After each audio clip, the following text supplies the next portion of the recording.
So is everybody able to hear me well? Yes, sir, we could able to hear you well. Yes, sir. All right. All right. Thank you. So I think Sumitra, are you going to be presenting my PPT? Okay, sir, I can present, sir. 1 second. Just give me 1 second, sir. Sure. Okay. So while that is coming up, I just want to say that I've been really blessed to be a part of this incubation center and being with HTIC, with all the participants and even the incubators. So also had an opportunity to be part of some of the digital cafe meetings. I'm sure that you've had a good run with those. And I truly hope that what we are going to discuss today will be of help to you. So I'll just tell you how I'm going to present today. I'll first of all give you a quick overview of our journey as a company, the product that we developed. Then I'll tell you a little bit about our collaboration with vTitan. And then I'll also give you a few tips. I have 10 tips for how to collaborate or what collaborators are looking for from startups. And thirdly, I'll also tell you a little bit about what we have been doing during the lockdown. So I hope that will be helpful. I'll try and keep it short so that there will be sufficient time for Q&As or discussion. So I'll keep this easy. If you have any question, even in the middle of what I am saying, you can interrupt me. Since this is an informal kind of a setting, and we'd like to keep it as informal as possible. Okay. So as the presentation comes up, I also want to introduce myself. My name is Shant, Shantakumar, Shant for short, and I'm a co-founder of Cornerstone Devices. My co-founder, Dr. Roy, was not able to make it today. He's switching between many roles and wearing different hats, so you'll have to excuse him. We started this company in 2017. We got incubated by 2018, and there are several aspects to our journey which I would like to share, but as the presentation comes up, is it on? Is it coming up? Yes, sir. Yeah. You I'm can not able to see see it my. yet. Archana, can you Yes, sir. see my screen? Yes, sir. We could see Sumitra's presentation. Oh, okay. All right. Is it okay? Can you hear me? Yes, sir. We can hear you. No issues, sir. We can proceed further. Yes.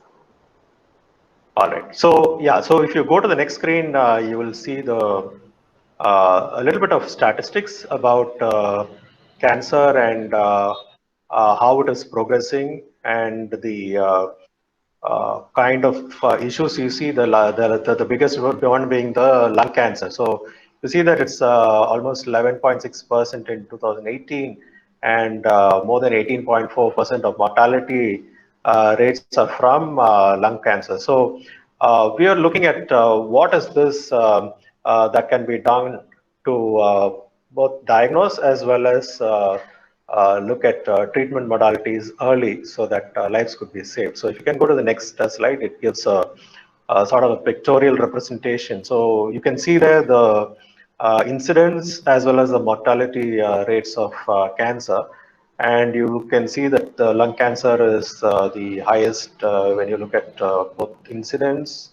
Breast cancer is very close, but then if you look at the mortality, then lung cancer is much higher. So this is basically just some statistics there, and let's go to the interesting part. So let's go to the next one. Next slide, please.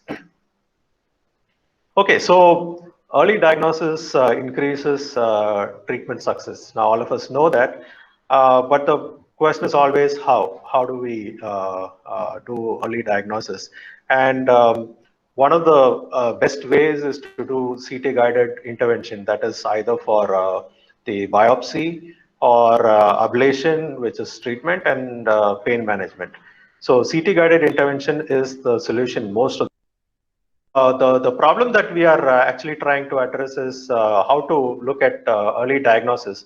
Now, early diagnosis depends on how quickly you can get in and take a sample and make sure that you study it. So accessing a small lesion has always been the challenge. Typically, what happens is radiologists do a CT and they look at the position of the lesion, and then they keep that in their minds, in their head, go into the CT room, stick the needle into the patient, and then do a check scan to see if it has hit the target. Typically, you need to manipulate the needle again. So they would again manipulate the needle, again do a scan, and they get it right after 3 or 4 tries. Even the experienced one, that's typically how it happens. But as you look at this kind of a solution, we see that there are many problems, there are many risks. Some of the problems that we see is that the intervention from the radiologists requires a lot of skill and a lot of experience. Now, the needle insertions are mostly done blind, and because they just take the CT scan, they keep the images in their mind, and then they, with the skill and with the experience, they place the needle into the patient. But there is a trial and error kind of a situation. Therefore, few radiologists really get into this kind of a procedure, and very few of them can access lesions which are less than 1 centimeter. So there are many risks involved. Needle insertion is through trial and error, as I said. They have to get into multiple insertions, manipulations. Yes, sir. Okay. So as you can see, there is a lot of risks involved, and there is a chance of excess radiation, pain to the patient, complication, and even possibility of death. So these are the issues that the radiologists and oncologists face today. And at the end of the day, it's just about optimal diagnosis and treatment. So this is what we are addressing. And so if you can go to the next slide, I'll show you a little bit about our product. Okay, so what does our product do, and how are we going to add value to what the oncoradiologist does?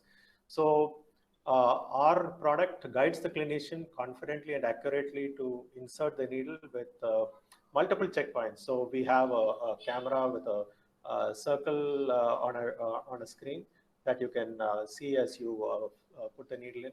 It also has an optical and shadow and light based optical method to help in inserting the needle. Besides this, there are other ways that you can cross verify that your needle is going in the right trajectory and it is hitting the point of interest. It also identifies and corrects for patient movement. The other advantage that our device has is it does not interrupt the workflow because the radiologist or the clinician has his own time, his timing, his own workflow, his own methods, and he doesn't like that to be interrupted. So there is no interruption to their regular workflow. They actually can have the touch and feel of inserting the needle into the patient. So, so for the clinician, it is a very acceptable method because it doesn't screw with his typical workflow, and there is no extra procedure time involved because you can hit the target with just one insertion. You don't need to do multiple scans. You don't need to do any manipulation of the needle. There is no risk of hitting any vital organ because you already planned and you're going on trajectory. So it's also very easy to use and easy to learn. In fact, we had a totally non-clinical person come and do the insertion of a needle on a phantom, on a mannequin, just the first time. And so they were really, surprised. So that's as easy it is to learn. Just a few statistics on the market. So there are close to 100,000 CT scans across the world, and about 4,000 units getting added every year. But we also found that 99% of them do not have a guidance system for intervention. Now, our goal is to disrupt the oncoradiology segment and empower radiologists to practice intervention and make tremendous impact in the early diagnosis and treatment of cancer. Next slide, please. Okay, here are some of the leading radiologists from across the world.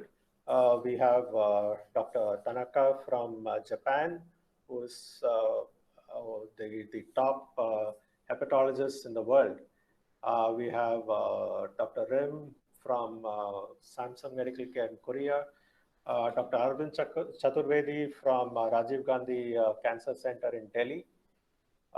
We have Dr. Govindraj, an oncologist, interventional oncologist from Miami, Dr. Swati Halbe from Apollo Chennai, Dr.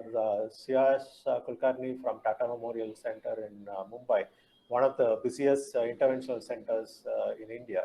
So these are all top, they would be KOLs for us. So they have seen the device and they have attested to the accuracy and the innovation and the usability of the product. Next slide, please. Just a little bit about us, two of us co-founders. Dr. Roy Santosham has more than 33 years of experience. He has performed more than 4,500 high-risk complex biopsies and as well as other procedures. He has founded many of the oncoradiology societies in India and also abroad. He is currently the professor of radiology at Ramchandra Medical College. He is a director of Santosham Chest Hospital. And he also holds many other positions besides these. Unfortunately, he is not able to be here today, but so I'm here. I have more than 30 years of experience in the medtech industry, started my career as a sales service executive. I have so far 9 startups under my belt. So this is the latest one. So I handle the day-to-day operations for Cornerstone Devices. Next slide, please. This slide shows our team. So you see Arago there, who is actually was on the call, but he has lent me his laptop because mine was giving problems. He's really the first employee, and he continues to coordinate all the technical aspects for Cornerstone. We've had project managers, Chitra, who's in Bangalore, Raj, who is in Dehradun, Rajendran, who's in Coimbatore, Sriram, who's in Bangalore, and Jabba Singh, who is in Chennai, who handles the finance. Now, I just wanted to give you a quick look at the team because I think it is important for a startup to have team members from with different skill sets. And so many of these people bring a lot of experience, though they are consultants, though they are located in different geographical locations, they bring in a lot of skills to the company, and they continue to advise us and do a lot of even executive work for Cornerstone. I just want you to understand finance, regulatory, manufacturing, design development, industrial design, product management, and so on. So these are all skills that had to be part of the company in order for it to be successful.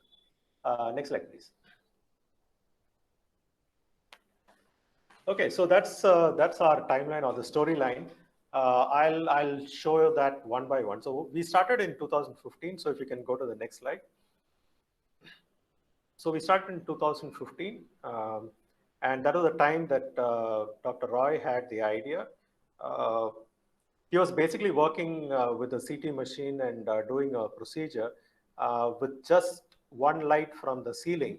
And so as the shadow of that light fell on the needle, he had this idea of using that shadow and light as a basis for the guidance system to do effective biopsies.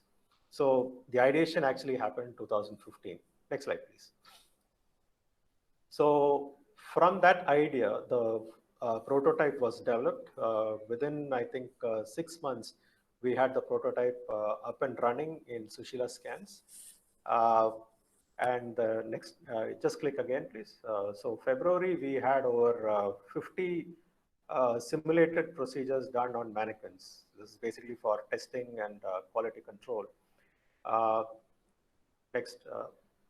Yeah. So in March, the first human procedure was done with the device. It was completely successful, hit the target right on the spot. And we had, we had so much of confidence then that we decided to go ahead and file for patent with the Indian Patent Office. Next slide, please.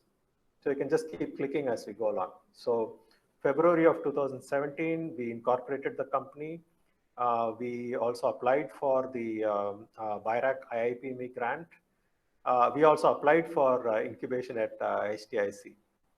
And then in July, we had the opportunity to participate at the Medical Innovation Award, and we won the Gold Award for innovation.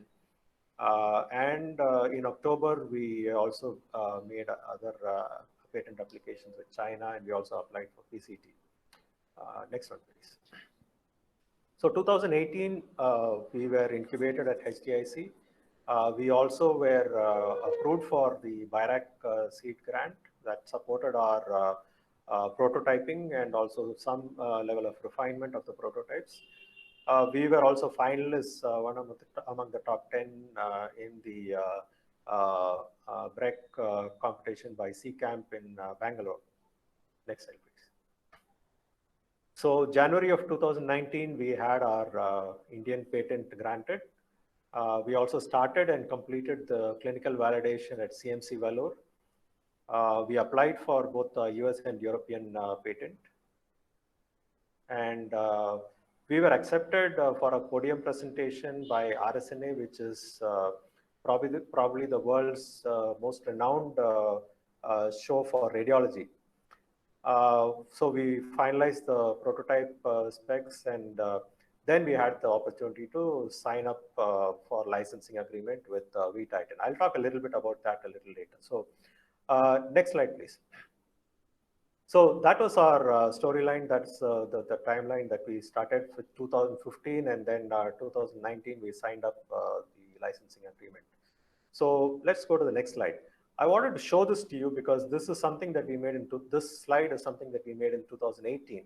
So even in 2018, we planned how 2019 and 2020 would play out. Of course, we had absolutely no clue what will happen in 2020, but this was our plan. And I think it was good that we had this plan because we planned for our initial funding round to be completed by around September of 2019. We had already planned for starting on the ISO 13485 and for the CE marking process.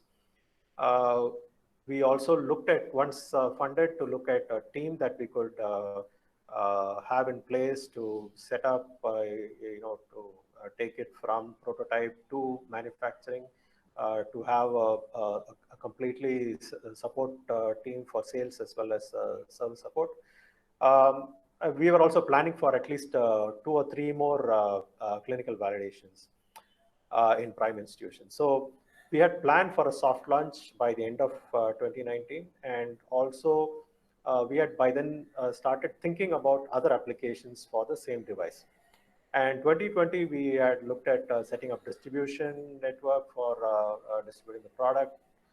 We had already started talking to CT manufacturers for bundling our device along with their CT machine. And we had also started negotiation with other big OEMs for licensing the technology. So these were all some of the plans that we had. But by mid 2019, we knew that VTitan would be a good partner for us, and so we started proceeding in that direction. So next slide, please. Okay, so I just want to talk to you a little bit about collaboration and collaboration readiness. It is important for us to find the right partner. It's very difficult to say who the right partner is, but I think the best way to do that is not to jump into it. It is important for us to start engaging with them and wait and see how this engagement proceeds. So it's very important for us not to be impatient when there is a potential collaboration. So our journey with VTitan took more than 9 months. So at the end of that 9 months, we are saying, okay, we have waited for 9 months. Now, when is the baby going to get delivered? But I think those 9 months were good, solid months where we understood each other, learned about each other, and then close to the time of signing, we understood that they were the right partners for us, and they would be able to and willing to take this product from where it was to where we had envisaged that it would go. And so that is important for us, all of us, to do. VTitan is a wholly owned subsidiary of Zoho Corporation. You can just hold on there because I'm just talking outside of the presentation. So yeah, you can just hold on there. So VTitan is a wholly owned company of Zoho. Zoho is a huge software entity with offices across the world. And VTitan is the medical devices arm of Zoho.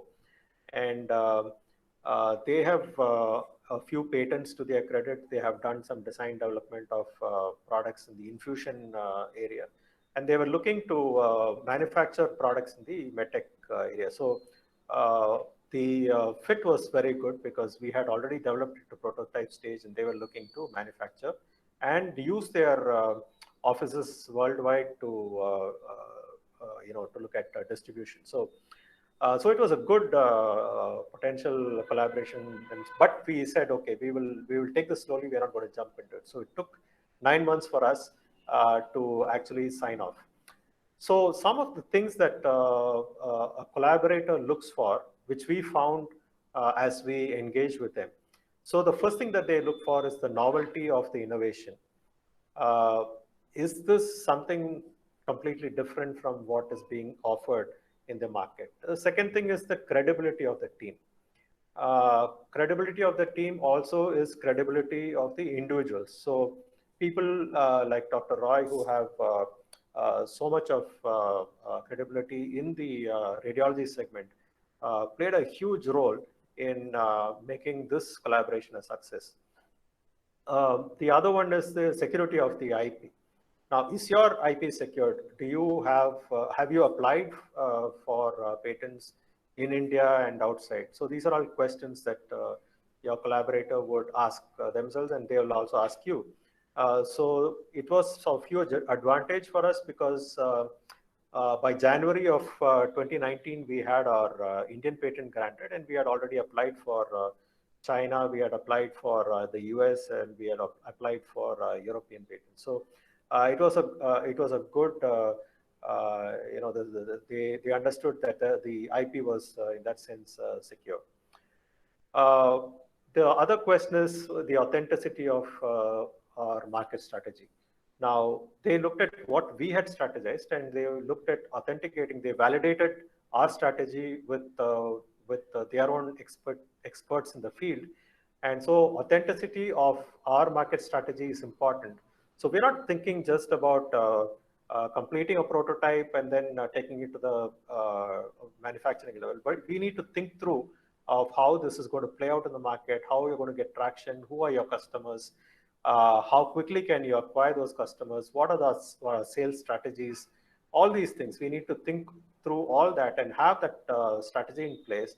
And so they authenticate this market strategy of ours and then look at how it can play out for them and how they can scale up what we have already planned because of their cloud. So I think, again, it's a very, very important aspect of collaboration. The other one is manufacturability. Is your product ready to manufacture? Do you have all the documentation? Do you have all the technology already in place? Do you have the firmware, hardware, software, everything properly module forms? And so all those things are some things that they check. Then the next question is rapidity to market traction. How quickly can you get to market, and how quickly can you scale from there? So these are things that they will look for. The next one is the credibility of the clinical validation or even publication. So again, to our advantage, we had already started working on CMC Vellore clinical validation. And so CMC being the institution that it is, there is huge credibility of working with CMC. And so, and also we were on the way to publishing after we finished. So that was again a plus for us. The next is the legitimacy of the legal aspect. So the legal, the compliance, the regulatory, the documentation. So these are all things that the collaborator looks for. Do you have all your documentation in place? Are you complying? Are you filing your returns? Are you up to your GST and all those things? So these are all things that they would look at to ensure that they are collaborating with the right person or the right company. Then the next one is the availability of clinical support. Do you have KOLs already? In our case, doctor himself being an interventional radiologist was a huge advantage, and his network would certainly vouch for the project.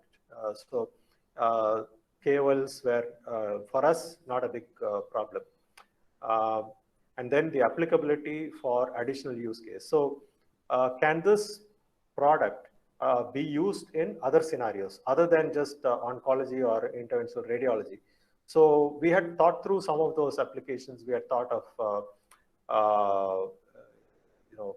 neurology, neurosurgery, and things like that. So that was an added advantage for the collaboration. So these are, I just given you 10 of the top ones that was applicable to us. It may not be exactly the same for you when you look at collaboration or licensing your technology. But for us, this was in the same order, the of priority, the requirement for collaboration readiness. Next, if you can go to the next slide, please. So what else did we do, and what are we doing in the lockdown period? So obviously, we are pursuing our collaboration with vTitan. So the next milestone is to do a technology transfer. So we are doing the documentation for the tech transfer. We are also getting ready for our next clinical validation at Madras Medical College. They have already agreed and given us the go-ahead to do it. We are also developing market strategies in collaboration with vTitan. We are looking at when we can do a launch, when we can start getting some traction in the market, and so on. So besides that, we have also, in the lockdown period, developed 4 COVID-19 related products. 3 of them are already, we have applied for patents. 1 has already come up for hearing. We are also in the process of developing other medtech devices, non-COVID. So a lot has been happening in the last 6 months with us, and we are hoping that many of these products that we are working on will hit the market hopefully soon, if not by end of this year, at least by early next year. In the whole process, we have also got connected to a few other doctors with innovative ideas, and so we are working on on products from them as well. So these are some of the things that we have done during the lockdown, and I hope whatever I've presented has made sense to you and is of use to you. I'm more than happy to take questions. I see some chat there, so feel free to unmute and ask me the question. Thank you, sir. Thank you for sharing your journey in Cornerstone. So we would like to take questions from the participants. Participants can ask your questions to Shan sir, or you can post your questions in the chat box for us to facilitate also. So yes, so before that, I would like to ask this question to you, sir. So you have projected as the overall journey of the Cornerstone device. So we would like to ask, what are the challenges that you faced throughout your journey in the Cornerstone till date? So what will be your challenges and your experience towards that? Okay, challenges certainly are many. For a startup, you typically have very low resources because you want to bootstrap as long as you can. Um, so it is a challenging situation, but it's something that we cannot avoid. So it's a struggle, but I think that struggle really helps us to also understand the 360 degree of the business. Uh, so you are hands-on with everything. My colleague Argu was hands-on on everything. Doctor was hands-on on many things. So it actually gives us a better handle on the company as we grow and as we scale. So challenge, of course, is time, that we typically don't have enough time in a day. Secondly, we would have low manpower. So again, we keep the team small, but we plug in consultants. Consultants are not working with you all the time, so you get limited time from them. Uh, Financial resources are also a constraint. So you need to do much with little. So you need to stretch your rupee. So that's very important, and that's always a struggle. Timelines are difficult to keep because it is dependent not on you alone, but on many other people. Your vendors bringing in material and completing the job on time. These are all struggles. But I think the biggest struggle is when you are not able to solve technical issues, but you know that there is a solution. You don't have access to funds, and then you'll have to wait. So during the waiting period, to fill in the time of waiting, we work on other things.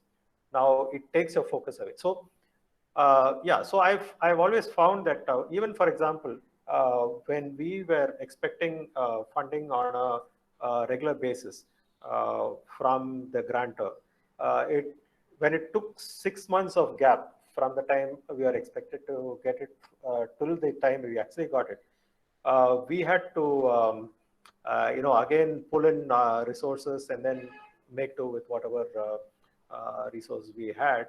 Um, but I think it's all part of the journey, and every challenge only helps you learn and makes you stronger as an individual and also as a team. Yes, sir. Thank you. Thank you, sir. So we have a question from Varun. What are the COVID-19 products you're developing, sir? So it's a question from Varun. Okay, Varun. Yeah, so I'm just wondering what I can tell you and what I cannot, because some of these are patent applied for, and some of them, are just getting there. But basically, four products. One is to create a barrier between a sonologist and the patient, because it's typically very difficult to for a. I mean, it's a common problem for any clinician today, that they are not completely protected from getting infected by the patient, and it's an ongoing problem. So we were looking at some of those areas. So one of them is to create an effective barrier between a sonologist and the patient. So when they do an ultrasound, the doctor is protected. The second product is again very similar. This is a visor which can, which is like a typical visor that you wear on your forehead, covers your face, but it would repel the coronavirus. So there are some studies published, and we actually have a working prototype of this. So this has just come up for hearing, and so I guess it's published. So we use a a charge on the screen in order to repel the virus. So that's the second product. Third product is a mobile wash. So this helps clinicians when they are in a COVID ward, for example. So you typically doctors now use IPA. Prolonged use of IPA is not good. So for for washing your hands.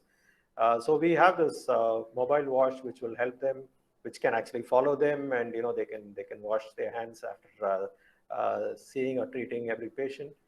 And then we also have a very novel tap which will prevent cross contamination. So these are the four corona products. So I hope that answers your question. And keep looking out for what we can come up with. So you will know all these products when they hit the market. Thank you, sir. So hope that answers. Sir, this is Narasimhallu, Shantakumar. Hey, hi. How are you, Narasimhallu? Very nice. I came on to you and yeah. 96 Great. we associated. Very good. Now, what is that you are looking for in terms of funding or in terms of technical space working? Can you please elaborate on that? What so that the people who are others for the so are you asking about the current product line? Current product line, as well as even the marketing strategy you have put in some of the slides to other countries. So domestic market also. What is that you are planning? Right. Thank you. So thank you, Narasimhallu. Yeah, I think we will need to connect offline. I'm biomedical professor now, almost. Shantakumar. Yeah. I'm a biomedical professor almost for 17 years now. Okay. So taking up this assignment on consulting. Thank you for your information. Okay. All right. So I think each product has different strategies that we would take, and I think what we outlined for Cornerstone was a specific strategy because it was in a specific segment, and the network that we had was both national as well as international. The products that we are talking about now that we are working on in terms of the COVID-19 as well as the other products, these are still in its infancy. Yet we have worked out marketing strategies for India as well as abroad. We have identified a few collaborators in the UK, US, as well as in Southeast Asia. Now, each of these products are, again, though they are COVID products, they are going to different segments. Now, the visor would go to a larger segment group, whereas the ultrasound screen would go to a specific group which is to do with sonologists or ultrasound, wherever ultrasound is used. So the marketing strategy would be different for each. So I may not be able to elaborate all that in this forum, but I'll be happy to connect with you sometime else.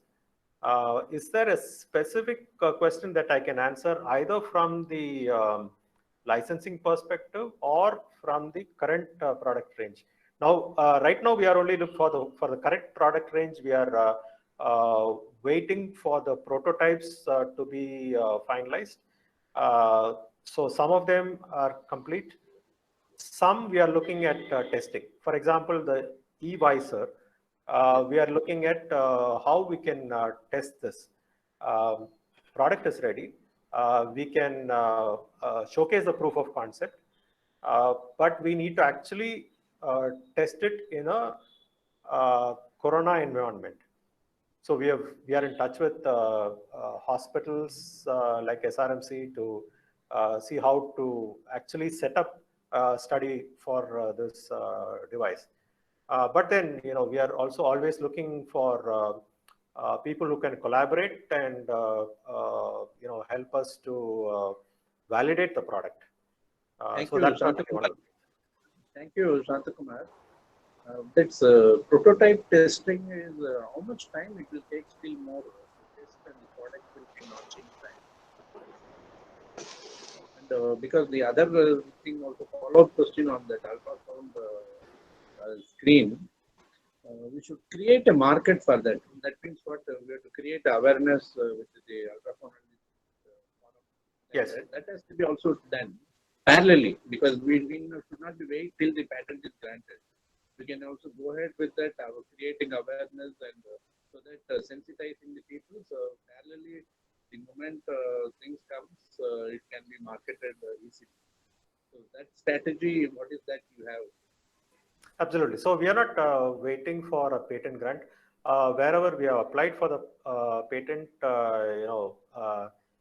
I mean, I was really surprised that IPO had a hearing within less than 4 months of having applied for the patent. So yeah, so we're not waiting for a patent grant, but we are working on the market strategy for all the products that are currently even being developed. So yeah, I think we can take that discussion offline. If you would like to, we can certainly connect. And, Yeah, thank you. I'll contact and discuss with you. Thank you very much. Sure. Yeah. Yes, sir. Thank you, sir. So next we have question from Deepak. We have few questions from Deepak. Deepak, can you please unmute yourself and go ahead with your questions? Yeah. Hello. Hi. Yeah. I'll just, yeah. So I have a couple of questions. Most of them are related. So I'll just ask them one by one, maybe. When do you choose to license a product rather than go ahead with it yourself? At what stage did you decide from the beginning you knew that you're going to be licensing it? And for the new products also, are you aiming to license it or you want to also go into manufacturing and selling the product yourself? Okay, good question. So with the High-Noon, that's the first product, the interventional radiology product, we didn't think of this product as going to be licensed only. So we had various options, but I think the key for us was that we work on a business plan that will enable us to take it to market. Now, what happens between the time you finish the prototype and get into manufacturing and take to market? There are multiple ways that this can pan out. So it's a choice that you make as you move, as you progress. Now, I wouldn't advocate deciding that licensing is the way forward and stopping at a point where you say, okay, now I have to license the product. Because what happens then is that if that opportunity doesn't come along, then you start to stagnate. So keep working on taking it to market. Your strategy must be take to market. And then as you look for scaling up, ideally you have then options to either get invested into, or you can look at OEMing the product with other manufacturers who have products which are connected, or you can look at licensing the product, or you can look at distributing the product. So these are all various ways that you can look at. So basically the choice that you make is when you find the right partner. So till then, I think we would have taken that call of going ahead and licensing it. You need to get the right Yeah. seed, the right company. Okay. Yeah. So the second question was, is then how does one in today's scenario go about licensing products? Are there new networks that have emerged now, especially to collaborate for COVID products and other products and all that? Are there some new networks that one can tap into to explore this licensing this thing, or does one have to look for similar product companies and all that and then reach out to them? See, ideally, how this works is, you need to look at who is there in the market and how are they reaching out to the end user. Now, as a startup, it's very difficult to be out there in the field and visible to the end users because it's a grind, and you've developed the product, you have done a lot of groundwork. You're also making your marketing plan. You're also networking. But at the end of the day, it is impossible for one small company to be able to market the product effectively or scale up effectively. So you need to look for partnerships. So it's important to network. Look for companies which have a similar product range or products that would connect with what you have. For example, in the radiology segment, we started talking to companies like Siemens. We started talking to companies like Philips because they have CT machines. So our device works in conjunction with the CT machine, and therefore it would make sense for either the original manufacturer or their distributors to take on our products. So, Okay. so look for a synergy there with the product, and look for the big players who can, in one shot, cover a huge geographical territory. So I think that would be my suggestion to you. And in today's scenario, is it possible to also, does one license to a certain region? Suppose the people who are taking up the license are not going to be marketing in certain regions. Could you then have an agreement where you also manufacture and sell it only in the other regions? Is there something like that possible? Absolutely, absolutely. So it totally depends on where the skill is, where the presence is, what segment they are into, and what's the geographical presence.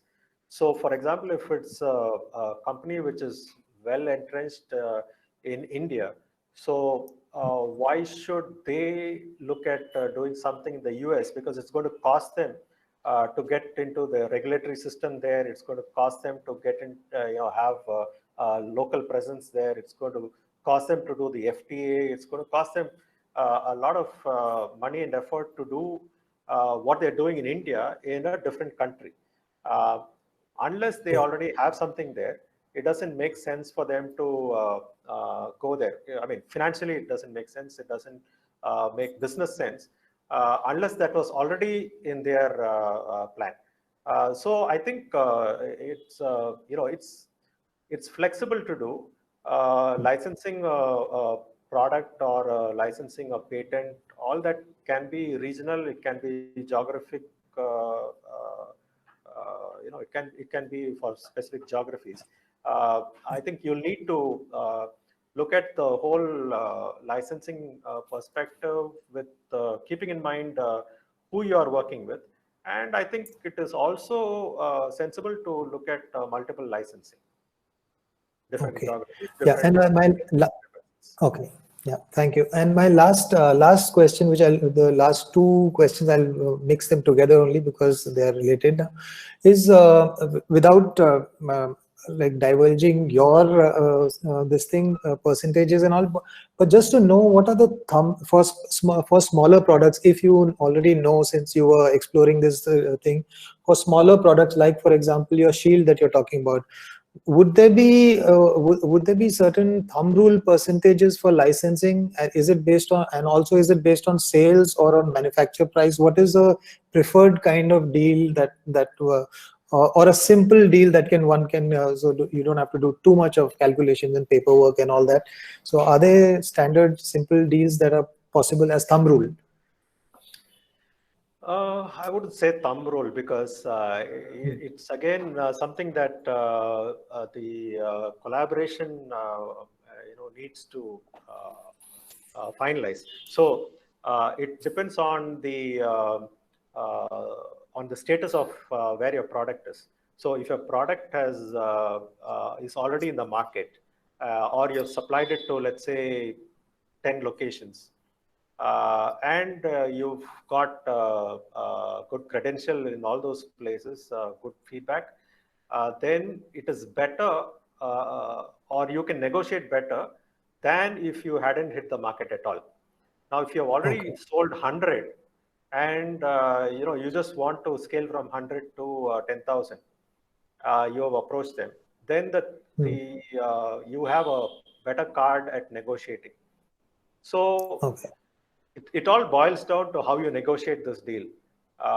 So I would typically say that it wouldn't typically exceed 10% of your sale value.